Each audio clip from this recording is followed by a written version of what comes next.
If you've been on my channel for a while, you might have heard me mention that I have ADHD. You might also have heard that I have autism.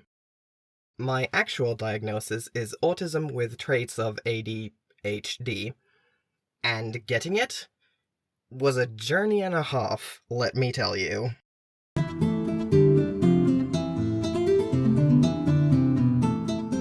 To start this tale, let's wind back the clocks several years to when I was a tiny little 5-year-old, to be precise.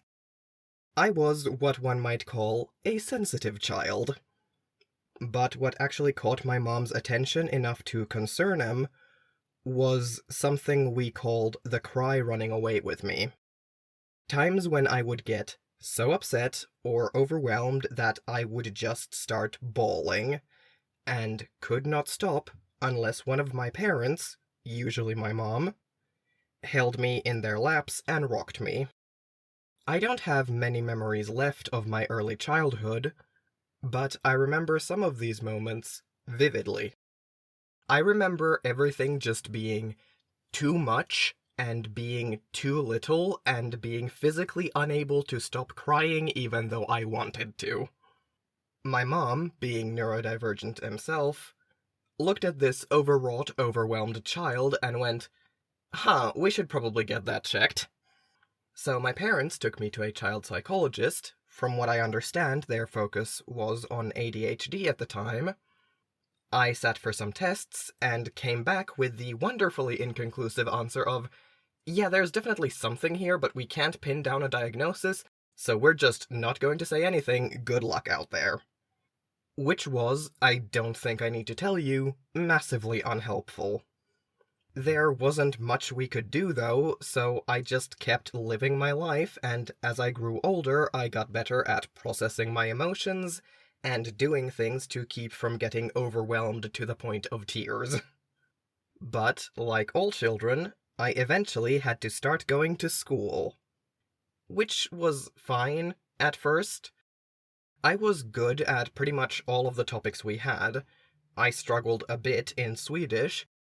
I could never quite get my hand around the spelling, and reading aloud, no matter the language, was always a clunky affair, but it was fine. Then I hit 3rd grade and was introduced to my mortal enemy, the Finnish language. Don't get me wrong, it's a very pretty language and I enjoy how it sounds. I just absolutely despise how it's written, because I cannot read it for the life of me. Too many too similar words, too many repeating letters, too many words that are just too damn long. Along with that, I was like any undiagnosed neurodivergent kid in school, either restless and uninterested or a complete teacher's pet. Most of the time, I was the latter. I was the gifted kid who sat in the back and tried to avoid attention as much as physically possible. Barely ever raised my hand, didn't talk, but did my work and did it well. With the exception of Finnish, which I was absolute garbage at. Still, part of my grade was based on participation in class, so I got pulled aside by concerned teachers trying to cajole me into talking more. It didn't work. I'm not sure if it was just my struggles in school or if there were other factors I'm not aware of, but when I was 10, I was sent back to the same child psychologist who had assessed me at age 5, and once again came back with the extremely unhelpful, there are some traits of ADHD here, but not enough for a diagnosis, so you're on your own. Paraphrasing, obviously, but that was certainly what it felt like. I can only imagine how frustrating it was for my mom, who understood the situation better. I didn't fully get what was going on because I was, 10. But life went on, and life got worse. My physical health took a nosedive, and my mental health wasn't much better. I'd developed a habit of biting my knuckles when there was too much noise around me, and I'd had at least one full-on shutdown at a school assembly because everything was too much, to the point where a teacher had to come peel me off the ground and guide me into an empty classroom so I could decompress. So, in what was becoming a pattern, at age 15 I got sent back for an assessment and came back with, drumroll please, we don't know so we won't say anything. Again.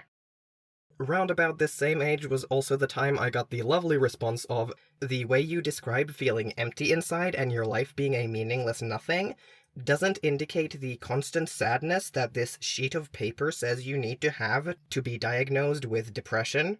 So I can't help you even though you're clearly depressed. Again, paraphrasing.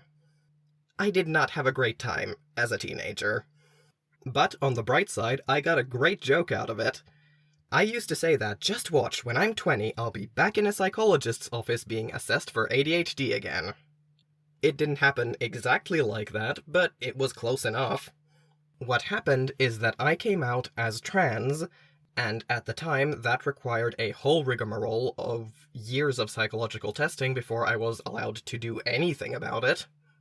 Some of that has recently changed, actually, which is absolutely fantastic, and I wish the younger generation of trans people in Finland a very good dealing with less government-mandated bullshit. Not none, obviously, but less.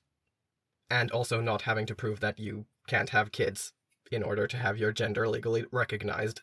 That one is really good that we got rid of, because, again, it's truly wild that I, a person who started his transition in the 2010s, had to deal with that. But at least one good thing came out of all of this for me, because there I was, 21 years old, and undergoing a psychological evaluation to rule out any other factors that might contribute to my perception of my gender. Yes, it's exactly as bullshit as it sounds. And sometimes, if you have certain conditions, including if you're autistic, that can count against you, which I was very worried about. During this evaluation, my psychologist met me enough times to pick up on some stuff about me. She also learned that both my mom and my sister have diagnosed ADHD. So she pressed pause and told me point blank that we had to figure out if I had something going on before she could legally say that my gender is valid or whatever. Thankfully, she wasn't the kind of person who is going to take an autism diagnosis and use it to discount a gender identity, because that was a very real fear of mine and a possibility. After some tests and a lot more talking, she came back with the diagnosis of autism with traits of ADHD, which wasn't the least bit surprising to me, but it was also a little bit surreal. Because I had been to a specialist every 5 years since I was born, and every time they had come back with an unhelpful shrug and just sent me on my way. I suppose the problem might have been that the main question was always about ADHD, and I've never been outwardly hyperactive. Or maybe it's down to the fact that at ages 5 and 10, I was perceived as a little girl, and we all know autism in girls is underdiagnosed.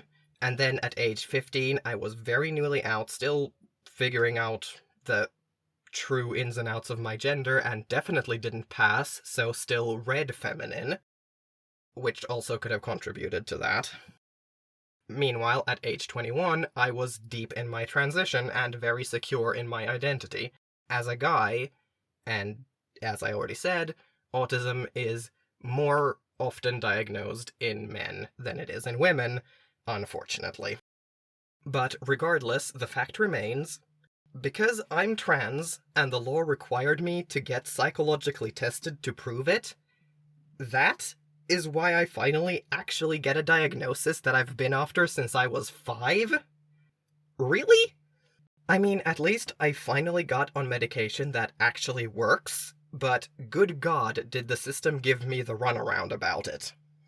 And in the end, I was kind of right. I wasn't exactly 20 when I finally got my diagnosis, but I was only a year off, so I'll take it. Thanks for watching this video. If you liked it, consider liking it and maybe subscribing. I will be back here Thursday after next. Bye!